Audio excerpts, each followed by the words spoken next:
believe in the question of the grave. It cannot happen. Because it is Allah who will be keeping you firm in answering. It is Allah who will be keeping you firm in answering. So it is not really meant to be a test, in what we call a test.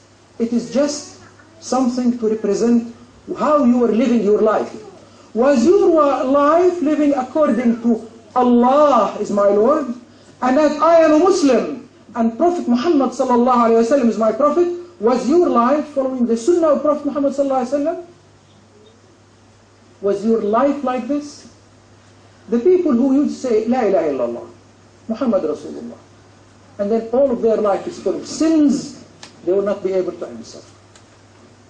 Prophet Muhammad sallallahu alayhi wa sallam tells us, when they get asked that question, they say, ha, ha, ha, ha, ha. This is how the hadith is. He would say, ha, ha, and then the angels would, where the punishment starts, and then his punishment and the grave starts. As soon as you answer, Allah is my Lord, Islam is my religion, and Prophet Muhammad is my Prophet, Allah subhanahu wa ta'ala, remember this. Those who do not know a subject might find it surprising. A gate to the hellfire is open to him. The one who answered. A gate to the hellfire is open. And then he would be told, look, this would have been your place had you not lived a life of righteousness. But since you lived a life of righteousness, look, a gate to his seat, to his place in paradise gets opened. And Al-Mufassirin say that this is to give him double the happiness, in order to make him feel the achievement of what he worked hard throughout his life, to escape from that. And now when he sees it, Alhamdulillah, I escaped from it. He will be double happy when he sees his place. And when he sees his place in hellfire, would he be afraid? He should not be afraid, and he cannot be afraid. Because Allah had given him a certificate, don't be afraid. Remember, he finished the test. A gate is opened for him to paradise. And he continues to live a semi-heavenly life until the Day of Judgment. By semi-heavenly life, meaning it's not 100% life in heaven, it's a partial life in heaven. Partial. The people who would be living, whom we are not supposed to call them dead, who are they? Who are the people that we have been forbidden in the Quran? وَلَا تَقُولُوا لِمَنْ يُقْتَلُ فِي سَبِيلِ اللَّهِ أَمْوَاتٍ. Don't call the people who die as shuhada, dead. They are living with Allah, receiving His provision. So, a shuhada would be living a full life. And Prophet Muhammad sallallahu alaihi wasallam, he tells us that ash-shuhada are not only those who die in the battlefield. Are not only those who die in the battlefield. He made several categories of people. People who die from a severe illness, etc. And this is in order to make the Muslim deal more patiently with the catastrophes of this life. He gets cancer in his body. He was a non-Muslim, he would be devastated. I'm going to die.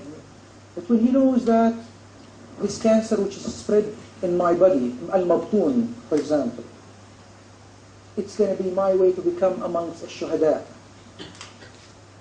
he would be coping with the problem differently. Or, there are different categories of people.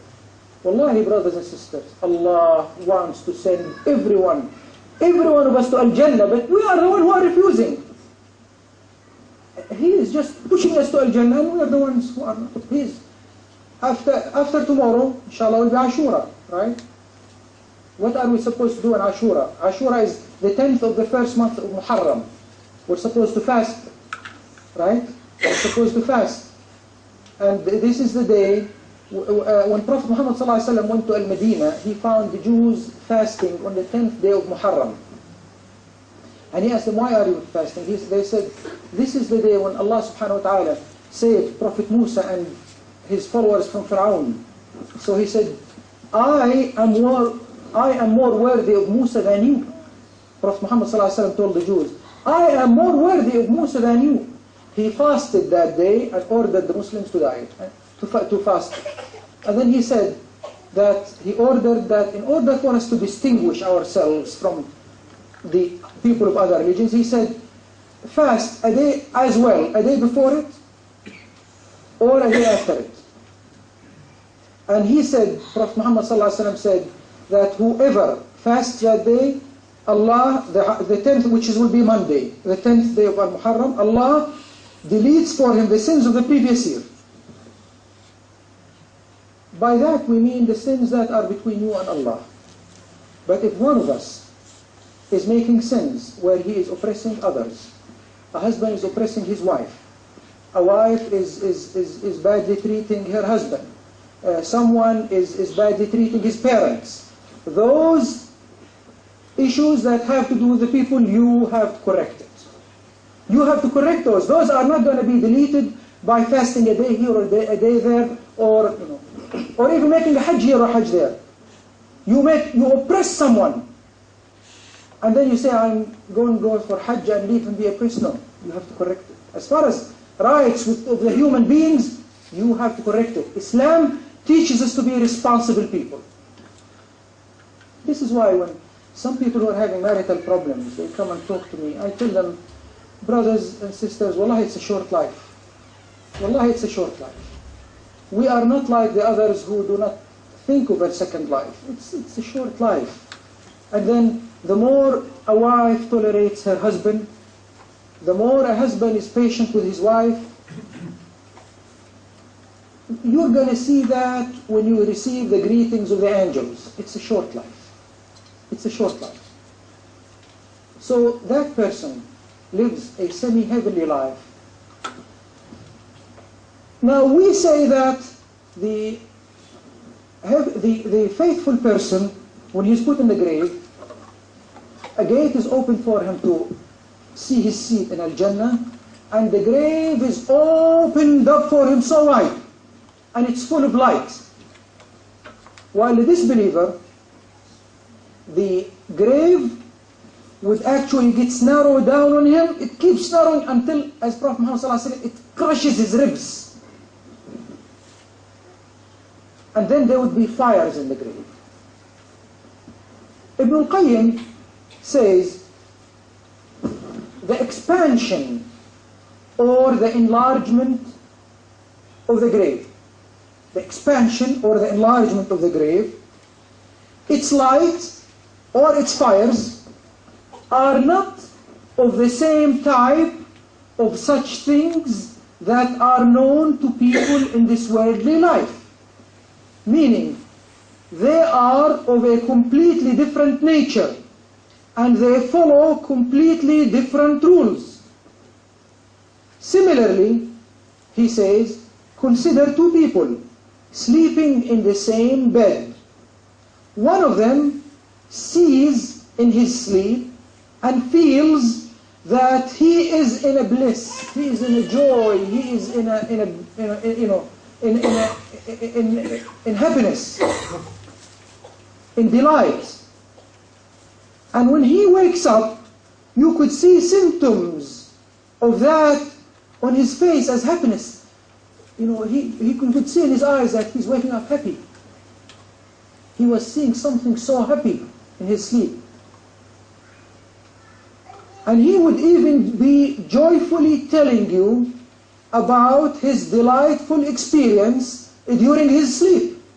Two people are even touching each other when they are sleeping. This person is in great happiness. While the other person who was sleeping with him in the same bed had seen and felt burning fires, torture and punishment in his sleep, to the extent that he might jump out of his sleep screaming, and you could see the symptoms of that on his face as fear and terror.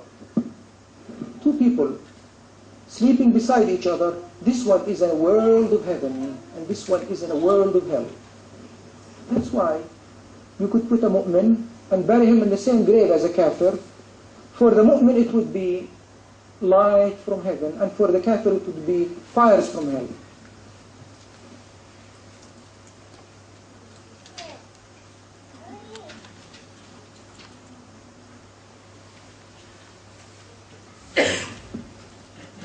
brothers and sisters, think of the bliss that Allah subhanahu wa ta'ala has given us. We are now able to talk about what's going to happen to us after we die.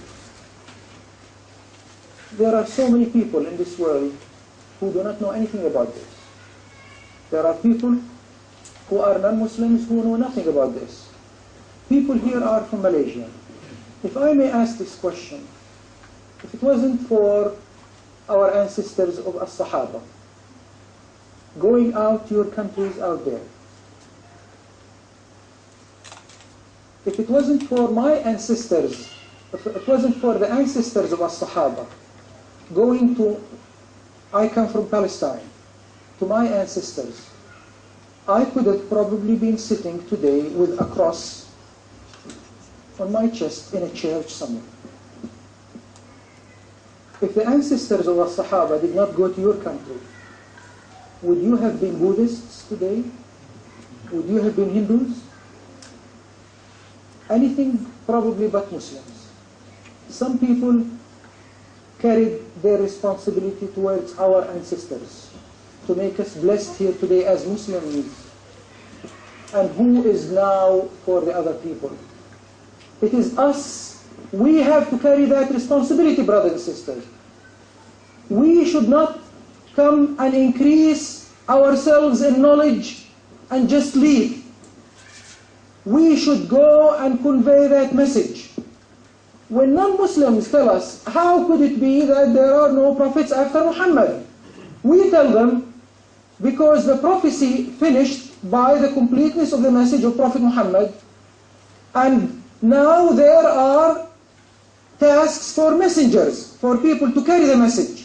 And Allah subhanahu wa ta'ala, now on earth we are supposed to have 1.5 billion messengers.